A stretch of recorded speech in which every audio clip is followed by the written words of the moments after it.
বিভিন্নভাবে মিথ্যা যেন আমার ভোটারদেরকে কখনো প্রভাবিত না করে। যেমন কালকে আমার 12টার সময় ফেসবুকের মাধ্যমে একটা প্রপাগান্ডা দিয়ে হলো অমুক প্রার্থী এগিয়ে আছে, অমুক প্রতীক এগিয়ে আছে।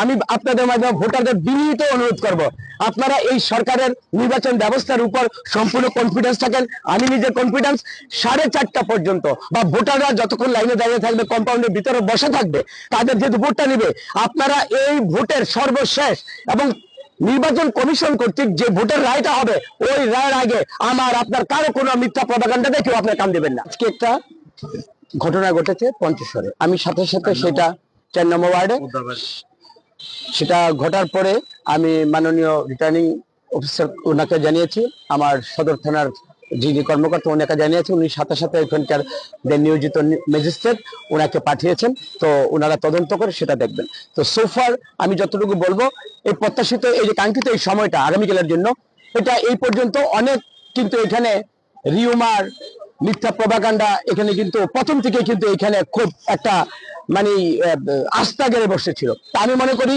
তারপরে যতটুকু মিথ্যাকে প্রতিফলিত করে এবং সত্যের যে অনিবার্য একটা স্পর্ধা আছে, সেটাকে আপনাদের মাধ্যমে আরো সজাগ দৃষ্টি সতর্ক থেকে আগামীকালের নির্বাচনের যে পরিবেশ আমরা মনে করি এটা এখন পর্যন্ত ভালো আছে। পঞ্চেশ্বরের ঘটনা 4 নম্বর ওয়ার্ডে আমাদের এক কর্মীকে এখানে তাকে আহত করা হয়েছে এবং ওটা ভিডিও আছে।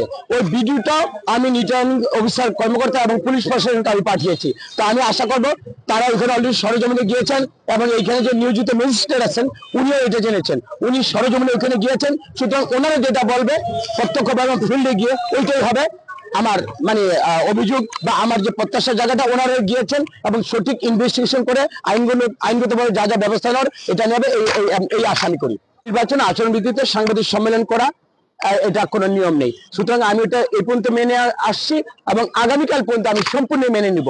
আমি শুধু এতটুকু আপনাদের মধ্যে প্রত্যাশা করি, নির্বাচনের যে এখন পর্যন্ত যে পরিবেশটা, এই পরিবেশটার জন্য সবাই আমরা অংশীদার যারা অংশগ্রহণ করছি সবাই আন্তরিক থাকবো এবং এই মুন্সিগঞ্জ 3 আসনের বার্ষিক একটা আমরা উপহার, এমন একটা উপহার দিতে চাই, শান্তি শৃঙ্খলা এবং মানুষের ভালোবাসা পাওয়ার জন্য যেটুকু ধৈর্য সহনশীলতা এবং সবর করতে হয়, আমরা যেন সবাই এই পরীক্ষা যেন উত্তীর্ণ হই এবং কোনো ধরনের সহিংসতা আমাদেরকে যেন স্পর্শ না করে। আমি আমার দলকে কখনই এটাতে উৎসাহিত করবো না, আমি নিবৃত্ত করব এবং আইনের সহায়তা নিয়ে আমি সম্পূর্ণ নির্বাচনের পরিবেশের মধ্যে দিয়ে যা রেজাল্ট আসবে আমি নিজেও মেনে নিব এবং আমার যারা অংশীজন আছে তারাও যেন এই মেনে নেয়। আপনাদের মাধ্যমে তাদের প্রতি আমার উদারতা হবেন। মানুষের প্রত্যাশিত এবং আকাঙ্ক্ষার যে একটা রায়, মানুষ যেটা কিন্তু আমি আপনার কথা বলছি এটার উপর কিন্তু প্রভাবিত হবে না। মানুষ অলরেডি বিন ডিসাইডেড যে তারা কি করবে, কোন প্রতীককে তারা বেছে নিবে। সুতরাং এই 12 ঘন্টার জন্য আমি কোনো মন্তব্য করে আমার ভোটারদেরকে আমি আহত করতে চাবো না এবং তাদেরকে বিব্রত করতে চাবো না। ভোটাররা যা রায় দিবে, শুধু রায়টা এমন ভাবে রায়টা আসুক যেটা একটা পরিবেশের মধ্যে আমি আপনি সবাই যেন বিশ্বস্ত হই যে হ্যাঁ আসলেই মানুষের এইটাই রায়, এইটাই মেনে নিলাম, এইটাই হবে আমার বার্তা। এখন আমরা একেবারে একটা শুভ একটা জাতির জন্য একটা দীর্ঘ প্রতীক্ষিত একটা কল্যাণকর আমরা একটা প্রাপ্তির একেবারে দোরগোড়ায় পৌঁছেছি। সেটা এখানে আপনারা জানেন ত্রয়োদশ জাতীয় সংসদ নির্বাচনে আমরা যে প্রত্যাশার দিনটা সেটা হলো আগামীকাল। আমার ইতিমধ্যে আমার কাছে কিছু সেটা হলো কি, বিভিন্নভাবে মিথ্যা যেন আমার ভোটারদেরকে কখনো প্রভাবিত না করে। যেমন কালকে আমার 12টার সময় ফেসবুকের মাধ্যমে একটা প্রপাগান্ডা দিয়ে হলো অমুক প্রার্থী এগিয়ে আছে, অমুক প্রতীক এগিয়ে আছে। আমি আপনাদের মাধ্যমে ভোটারদের বিনীত অনুরোধ করব, আপনারা এই সরকারের নির্বাচন ব্যবস্থার উপর সম্পূর্ণ কনফিডেন্স থাকেন।